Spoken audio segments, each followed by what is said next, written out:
नमस्कार साथियों। आज के इस लेक्चर के अंदर हम पढ़ेंगे विद्युत सेल क्या होता है, वे कितने प्रकार के होते हैं, उनके अंदर खुला परिपथ, बंद परिपथ, आंतरिक प्रतिरोध, टर्मिनल वोल्टता या विद्युत वाहकबल इत्यादि के बारे में हम अध्ययन करेंगे। पहला जो टॉपिक है विद्युत सेल। तो देखिए साथियों, आपने अक्सर घर पर देखा होगा ये सेल। इस टाइप का जो सेल है इसको अपन क्या कहते हैं, प्राथमिक सेल कहते हैं। इसका ये जो भाग है इसको कहते हैं एनोड और इस भाग को क्या कहते हैं, कैथोड कहते हैं।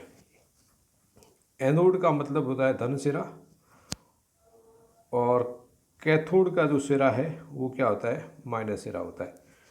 इसके अंदर एक कोई ना कोई केमिकल भरा होता है जो रिएक्ट करके जब आप इसको किसी परिपथ में जोड़ देते हैं तो विद्युत धारा आसानी से प्रवाहित हो सकती है।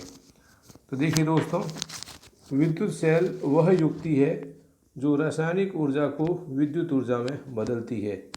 मैंने एक ये डायग्राम बनाया, इसके अंदर ये डॉटेड जो है इसको तो कहते हैं विद्युत अपघट्य। ये P और ये N, P का मतलब धनात्मक इलेक्ट्रोड यानी एनोड और N का मतलब ऋणात्मक इलेक्ट्रोड यानी कैथोड है।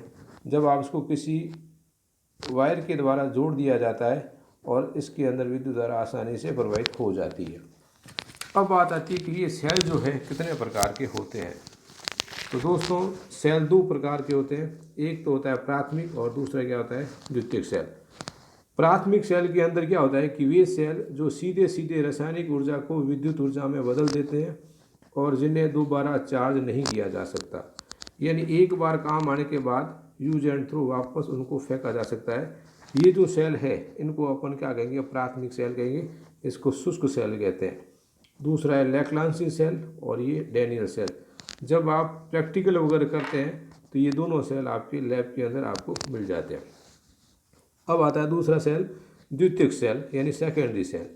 वे सेल जिसमें विद्युत ऊर्जा को पहले रासायनिक ऊर्जा के रूप में एकत्रित किया जाता है और फिर आवश्यकता पड़ने पर इसी रासायनिक ऊर्जा से विद्युत ऊर्जा प्राप्त करते हैं और इन्हें बार बार चार्ज किया जा सकता है। एग्जाम्पल है सीसा संचयक सेल। अगला जो टॉपिक है दोस्तों, सेल का आंतरिक प्रतिरोध।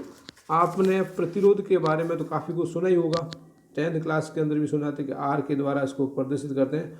और प्रतिरोध का मतलब क्या होता है, रुकावट होता है, यानी धारा के प्रवाह के अंदर जो बाधा जो पैदा करता है उस गुण को हम क्या कहते हैं, प्रतिरोध कहते हैं। और यहाँ शब्द आया आंतरिक प्रतिरोध आया। आंतरिक का मतलब अंदर वाला प्रतिरोध। तो ये जो सेल है, इस सेल के अंदर केमिकल जो भरा हुआ है, रासायनिक पदार्थ विद्युत धारा के प्रवाह में बाधा उत्पन्न करेगा, इसको हम कहेंगे आंतरिक प्रतिरोध कहेंगे। तो देखिए दोस्तों, विद्युत अपघट्य धारा के प्रवाह में एक प्रतिरोध उत्पन्न करता है जिसे सेल का आंतरिक प्रतिरोध कहते हैं। इसको स्मॉल r के द्वारा रिप्रेजेंट करेंगे। यह आंतरिक प्रतिरोध विद्युत अपघट्य की प्रकृति, ताप, प्लेटों के मध्य की दूरी पर निर्भर करता है। ये जो मैंने आपको जो सेल बनाया इसके बीच की जो दूरी है उस पर भी ये निर्भर करता है। नोट, एक आदर्श सेल का आंतरिक प्रतिरोध शून्य होता है। आदर्श की वास्तविक कल्पना मात्र होती है, वास्तव में ऐसा नहीं होता है। जैसे आप प्रतिरोध का मात्र क्या जानते हो, आर का जो मात्र क्या जानते हो, ओम जानते हो। तो यहाँ पर आंतरिक प्रतिरोध है, नाम भले ही आंतरिक प्रतिरोध है तो इसका मात्रक भी क्या होगा, ओम ही होगा। अब आता है खुला परिपथ और बंद परिपथ, open circuit and close circuit. Open का मतलब होता है कि जिसके अंदर धारा प्रवाहित नहीं होती है और क्लोज का मतलब धारा प्रवाहित होती है। अगर आप कुंजी को इस प्रकार से लगा देते, डॉट लगा नहीं लगा हुआ है, तो इसका मतलब हम इसको क्या कहेंगे, ओपन। और जब ऐसा करके इसके ऊपर ये डॉट लगा देते हैं तो इसको हम क्या कहेंगे, क्लोज कहेंगे। तो इसकी परिभाषा क्या हो जाएगी दोस्तों, जब किसी सेल के सिरों को बाह्य रूप से किसी विद्युत परिपथ से नहीं जोड़ा जाता है तो सेल से कोई धारा प्रवाहित नहीं होती है, इसे खुला परिपथ कहते हैं। और दूसरी ओर जब सेल से धारा ली जाती है तो इस प्रकार का जो परिपथ है बंद परिपथ कहलाता है। सेल को डायग्राम के अंदर हम इस प्रकार से दिखाते हैं, ये और ये, एक तो होता है बड़ी लाइन और एक है छोटी लाइन। बड़ी लाइन को प्लस कहेंगे और छोटी लाइन को हम क्या कहेंगे, माइनस। आपने इसके पहले वाले चैप्टर में काफ़ी कुछ पढ़ा था, जब दोनों लाइनें बराबर होती है तो उसको हम क्या कहते हैं, संधारित्र कहते हैं या धारिता कहते हैं, और उसको सी के द्वारा रिप्रेजेंट करें, ये आपने पढ़ा ही होगा। अगली जो परिभाषा है, विद्युत वाहक बल, इलेक्ट्रोमोटिव फोर्स।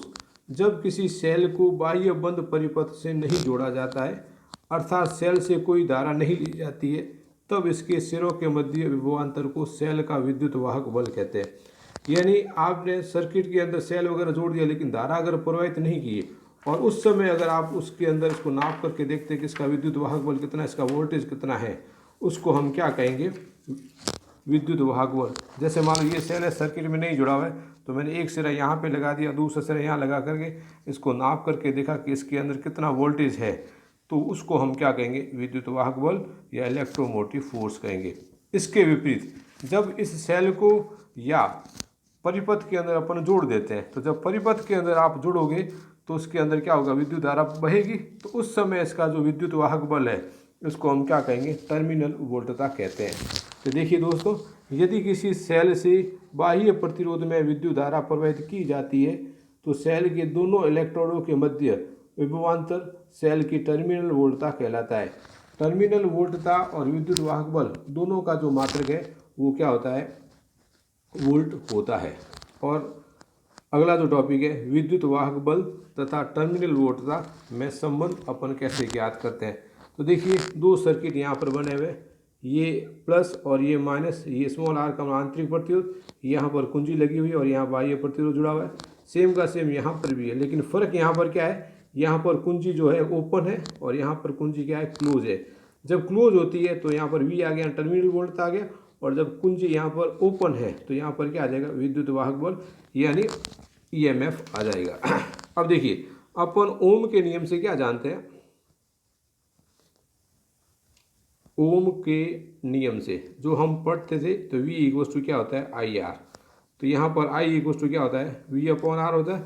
तो देखिए यहाँ पर I और V का मतलब यहाँ पर विद्युत वाहक बल E और कुल प्रतिरोध, ये तो कैपिटल R बाह्य प्रतिरोध और ये स्मॉल r आंतरिक प्रतिरोध। तो यहाँ पर अपन क्या ले देंगे, R प्लस आर बट्टे में क्या कर दिया, A कर दिया। अब इसका अपन वज्र गुणा करें, E का गुणा किया 1 से तो कितना आ जाएगा, E आ जाएगा, और इक्वल्स टू I का इससे गुणा करेंगे तो यहाँ I bracket R plus R, bracket को खोल देते हैं तो यहाँ पर आ जाएगा आई आर प्लस क्या आ जाएगा, I स्मॉल r। और अपन जानते हैं कि V equals to I R होता है, तो इस आई आर की जगह मैं V रख देता हूँ। तो यहाँ क्या आ जाएगा, E equals to V plus I R. तो V इक्वल्स टू V तो यही है, और आई आर को उस तरफ भेज देता हूँ, तो यहाँ पर क्या आ जाएगा, E माइनस आई आर। तो देखिए दोस्तों, एक बार इसको वापस देखते हैं अपन। कुल विद्युत धारा equals to I equals to V upon total R। Total R यहाँ पर ये कैपिटल R और ये स्मॉल r। वज्र गुणा करेंगे तो 1 का गुणा किया E से E आ जाएगा, और I का गुणा किया R से आई आर, और I का स्मॉल r से किया आई आर। हम जानते हैं कि V equals to I R होता है ओम्स के नियम से, तो इस आई आर की जगह मैंने क्या कर दिया V, और V equals to I R को उधर भेजेंगे तो V इक्वल्स टू क्या आ जाएगा, E माइनस आई आर। ये जो आई आर है इसको हम क्या कहते हैं, विभव पतन कहते हैं। आई आर को क्या कहेंगे, विभव पतन। पतन का मतलब यहाँ पर माइनस आ गया, इसलिए यहाँ पर इसको क्या कहेंगे, विभव पतन कहेंगे। अब देखिए, इसके बाद एक सूत्र की और स्थापना करते हैं। तो यहाँ पर माइनस आई आर इस तरफ आएगा तो प्लस का I R equals to E minus V आ गया, और R equals to E minus V, और आई को नीचे भेज दिया, तो R equals to E minus V upon I.